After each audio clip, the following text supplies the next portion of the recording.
वो आप लोगों ने देखा अभी हाल ही में राम मंदिर ट्रस्ट के सीईओ के लिए इंटरव्यू हुआ, साक्षात्कार हुआ, उसकी खूब चर्चाएं हो रही हैं। इसके बारे में बात करते हैं। तो राम मंदिर ट्रस्ट के पहले पूर्णकालिक मुख्य कार्यकारी अधिकारी सीईओ के लिए इंटरव्यू की पूरी प्रक्रिया हो गई है। ट्रस्ट की ओर से जारी प्रेस रिलीज में बताया गया कि एक उच्च स्तरीय पैनल ने 5,585 आवेदनों में से चुने गए 16 उम्मीदवारों का इंटरव्यू लिया था। अब पैनल इनमें से 3 का नाम ट्रस्ट को भेजेगा। अंतिम फैसला ट्रस्ट को करना है। सर्च कमेटी में न्यायमूर्ति retired Pramod Kohli, lieutenant general retired BK Chaturvedi और परमाणु वैज्ञानिक डॉक्टर सुरेश हवारे शामिल थे। इंटरव्यू में धार्मिक कार्यों के अनुभव, भगवान राम में आस्था, हिंदू धर्म की मूल धार्मिक परंपराओं से जुड़े सवाल पूछे गए।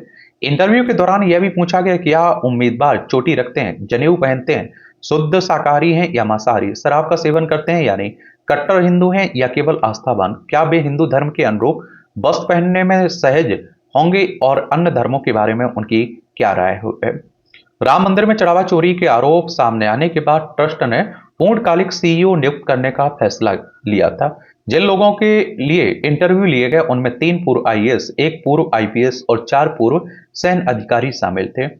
और आप देखिए, श्री राम जन्मभूमि तीर्थ क्षेत्र ट्रस्ट के सचिव समीर पांडे की ओर से एक प्रेस रिलीज जारी की गई, जिसमें कहा गया कि अंतिम चरण के साक्षात्कार 11 और 12 अगस्त को ट्रस्ट परिसर में ही आयोजित किए गए थे। बयान के अनुसार समिति ने कई चरणों में कठोर, पारदर्शी और व्यापक मूल्यांकन प्रक्रिया अपनाई। कुल 16 पेशेवरों को अयोध्या में आमने सामने की बातचीत के लिए आमंत्रित किया गया था। यह संख्या कुल आवेदनों का लगभग 0.3% था। आवेदकों में पूर्व नौकरशाह, या आप देखें, बुधवार को एक ब्रिगेडियर रैंक के सेवानिवृत्त अधिकारी साक्षात्कार के लिए पहुंचे, उनके जिनके उत्तर प्रदेश से होने की बात कही गई। इसके अलावा 3 अन्य पूर्व नौकरशाहों का भी साक्षात्कार लिया गया। ये सभी उत्तर प्रदेश कैडर से नहीं थे। पूर्व आईपीएस राजेश पांडे, पूर्व आईएएस दिनेश चंद भी अन्य उम्मीदवारों के साथ साक्षात्कार में शामिल थे। राजेश पांडे उत्तर प्रदेश कैडर के 2005 बैच के आईपीएस अधिकारी हैं। प्रांतीय पुलिस सेवा से पदोन्नत पुलिस महानिरीक्षक के पद से सेवानिवृत्त हुए हैं। उन्होंने Uttar Pradesh anti terrorist squad special task force of Faizabad Ayodhya के वरिष्ठ पुलिस अधीक्षक के रूप में सेवा दी है। उनके कार्यकाल में ही कुख्यात गैंगस्टर श्री प्रकाश शुक्ला के साथ मुठभेड़ का मामला सामने आया था। राजेश पांडे का दूसरे दिन भी इंटरव्यू हुआ। इसके अलावा बिहार के डीजीपी प्रवेश सक्सेना का भी बुधवार को इंटरव्यू हुआ।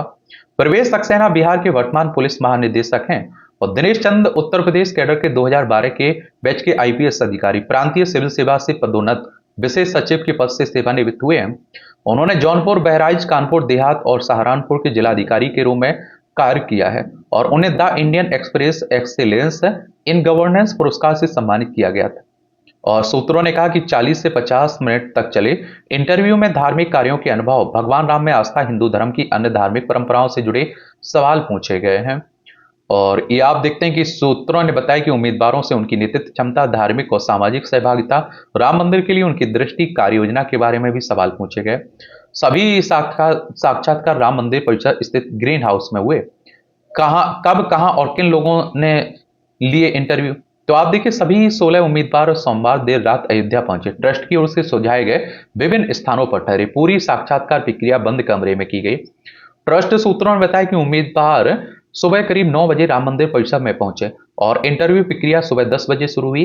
इंटरव्यू शुरू होने से पहले सभी उम्मीदवारों को पूरे राम मंदिर परिसर का भ्रमण कराया गया। ट्रस्ट सूत्रों ने बताया कि हर उम्मीदवार ने अयोध्या एयरपोर्ट पर पहुंचने का अपना कार्यक्रम पहले ही ट्रस्ट को भेज दिया था। ट्रस्ट ने उन्हें एयरपोर्ट से रिसीव किया, वहां से अलग अलग वाहनों में अलग अलग स्थानों पर ले जाया गया।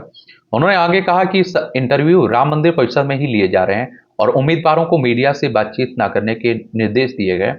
उन्होंने यह भी कहा कि इंटरव्यू प्रक्रिया पूरी होने के बाद सभी उम्मीदवारों को वापस अयोध्या एयरपोर्ट ले जाएगा, जहां से वे नई दिल्ली के लिए उड़ान भरेंगे। दिल्ली से वे अपने अपने गंतव्य के लिए उड़ान लेंगे। सूत्रों के अनुसार 18 उम्मीदवारों में पूर्व नौकरशाहों के साथ दक्षिण भारत के मंदिरों में वरिष्ठ पदों पर रह चुके लोग भी शामिल है। 3 सदस्यीय चयन समिति स्क्रीनिंग के लिए सोमवार रात अयोध्या पहुंची थी। 16 उम्मीदवारों में से समिति 3 नामों का चयन करेगी, जिन पर अंतिम फैसला ट्रस्ट करेगा। 4 चरणों में सिलेक्शन प्रक्रिया, तो आप देखते हैं कि ट्रस्ट की ओर से जारी बयान के अनुसार सिलेक्शन प्रक्रिया 4 चरणों में आयोजित की गई। पहले चरण में कुल 5,585 आवेदन प्राप्त हुए, जिनमें से 3,877 आवेदनों के साथ विस्तृत बायोडाटा संलग्न था। सभी आवेदकों ने मैनेजमेंट क्षमता, बड़े आयोजनों, कर्मियों को संभालने का अनुभव, व्यक्तिगत उत्कृष्टता, भाषा दक्षता, नजरिया और रणनीतिक योजनाओं से संबंधित विस्तृत जानकारी मांगी गई। दूसरे चरण में 1580 उम्मीदवारों के आवेदनों का विस्तृत मूल्यांकन किया गया। इनमें से लगभग 111 उम्मीदवारों को कई दिनों तक आयोजित ऑनलाइन संवाद के लिए आमंत्रित किया गया। इस चरण में उम्मीदवारों का मूल्यांकन कम्युनिकेशन स्किल, पेशेवर अनुभव, नजरिया, व्यक्तित्व, नेतृत्व क्षमता, तकनीक की समझ के आधार पर किया गया। तीसरे चरण में ऑनलाइन मूल्यांकन के बाद 16 उम्मीदवारों को अयोध्या में इंटरव्यू के लिए चुना गया। ये उम्मीदवार डिफेंस, ब्यूरोक्रेसी, कॉरपोरेट और औद्योगिक क्षेत्र, शिक्षा और सूचना प्रौद्योगिकी जैसे प्रमुख क्षेत्रों में प्रतिनिधित्व करते थे। अंतिम चरण में पहुंचे सभी 16 उम्मीदवार अपने अपने क्षेत्रों में उल्लेखनीय उपलब्धियां हासिल करने वाले अनुभवी पेशेवर हैं। ट्रस्ट के बयान में कहा गया कि सर्च कमेटी अब अंतिम उम्मीदवारों के मूल्यांकन की अगली प्रक्रिया आगे बढ़ाएगी और समय अनुसार 3 नामों का पैनल श्री राम जन्मभूमि तीर्थ क्षेत्र को सौंपेगी। अंतिम घोषणा ट्रस्ट की ओर से की जाएगी। पूर्व आईपीएस अमिताभ ठाकुर को नहीं आया बुलावा। तो पूर्व आईपीएस अधिकारी अमिताभ ठाकुर, जिन्हें इस पद के लिए अपने आवेदन में पर कोई जवाब नहीं मिला, उन्होंने चयन प्रक्रिया मानदंडों में पारदर्शिता की मांग की और ट्रस्ट से शॉर्टलिस्ट किए गए उम्मीदवारों के नाम सार्वजनिक करने को कहा। ठाकुर ने कहा कि आज मैंने अयोध्या स्थित राम मंदिर ट्रस्ट को एक पत्र भेजा। मैंने ट्रस्ट के सीईओ पद के लिए आवेदन किया था, लेकिन आज तक कोई जानकारी नहीं मिली। मीडिया रिपोर्टों से पता चला कि लगभग 5200 आवेदनों में से 16 लोगों को अयोध्या में इंटरव्यू के लिए बुलाया गया। मुझे इंटरव्यू के लिए ना बुलाए जाने की कोई व्यक्तिगत शिकायत नहीं है, लेकिन इतने बड़े स्तर पर आवेदन आने के बाद ट्रस्ट को इंटरव्यू के लिए चुने गए उम्मीदवारों के नाम सार्वजनिक करने चाहिए।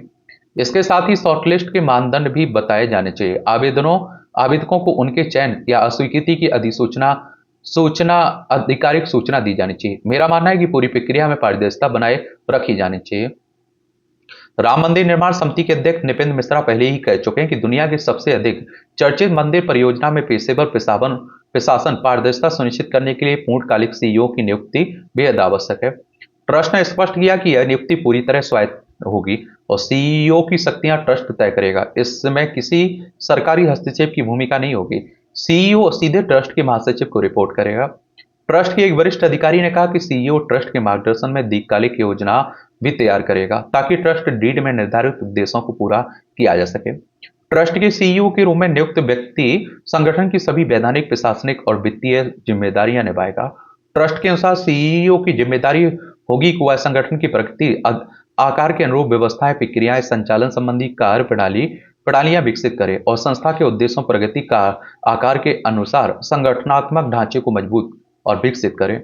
अन्य जिम्मेदारियों में सीईओ संगठन के अधिकारियों, पदाधिकारियों, कर्मचारियों और स्टाफ के लिए सर्वोच्च कार्यकारी प्राधिकारी के रूप में कार्य करेगा। सीईओ ट्रस्ट की वर्तमान गतिविधियों, भविष्य के विकास के प्रभावी मैनेजमेंट को सुनिश्चित करेगा। सभी वैधानिक, रेगुलेटरी और ट्रस्ट डीड से संबंधित जरूरतों का पालन सुनिश्चित करेगा।